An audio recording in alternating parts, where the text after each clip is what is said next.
Giangkon sa pipila ka mga eksperto nga lisod ang pagtumbok sa mga content nga ginama gikan sa artificial intelligence. DICT misugyot nga pabutangan ug disclaimer ang AI-generated contents. Ano ang report ni Mark Reggie Abella?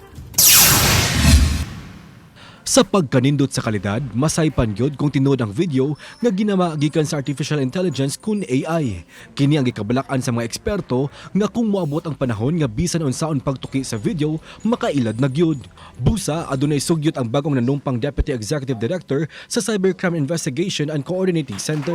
What I'm advocating for is the correct use of these videos and these platforms. Huwag natin sisihin ang technology. Andyan yan para pagandahin yung buhay natin. Matod niya nga kinahanglan nga butangan o disclaimer ang AI-generated content aron dili mailad ang netizens. Tutukan sa CICC ang pakigbatok sa mga nagpasad nga fake contents sa mga online social media. Dugang niya nga adunay mga pamaagi usab aron ma-detect ang mga ginama sa AI ug deepfake. Makikita nyo ngayon may banner na eh. Pag may flinag na tayo na AI generated, naka-banner na yan. This video is AI generated.